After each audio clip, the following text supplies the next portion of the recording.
Good morning, everybody. Welcome to today's devotion for November 10th. Today's devotion is titled The Triumph of Forgiveness.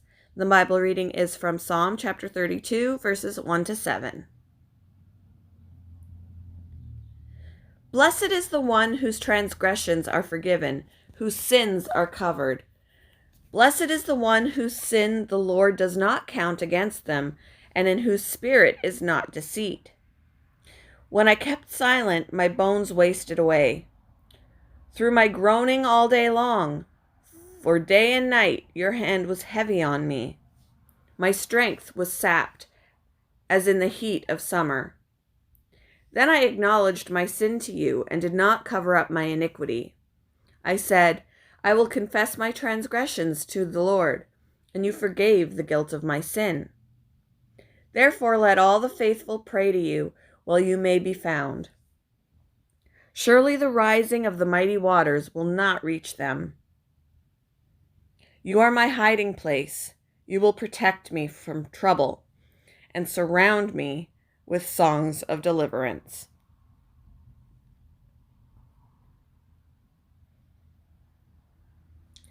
Mac, having struggled with drug abuse and sexual sin, was desperate. Relationships he valued were in disarray, and his conscience was beating him up.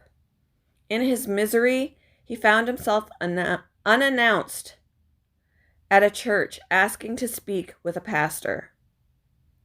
There, he found relief in sharing his complicated story and in hearing about God's mercy and forgiveness. Psalm chapter 32 is believed to have been composed by David after his sexual sin. He compounded his wrongdoing by devising a sinister strategy that resulted in the death of the woman's husband. While these ugly incidents were behind him, the effects of his actions remained. Psalm chapter 32, verses 3 to 4 describes the deep struggles he experienced before he acknowledged the ugliness of his deeds. The gnawing effects of unconfessed sin were undeniable. What brought relief?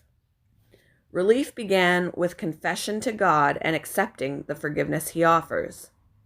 What a great place for us to start, at the place of God's mercy, when we say or do things that cause hurt and harm to ourselves and others.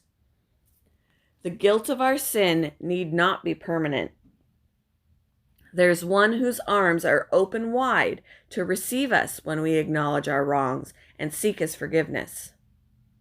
We can join the chorus of those who sing, Blessed is the one whose transgressions are forgiven, whose sins are covered. Where do you run when you find yourself burdened by something you've done or said? When someone comes to you who's struggling with guilt, how do you advise them? Thank you for joining me for today's devotion, and I hope you all have a wonderful day.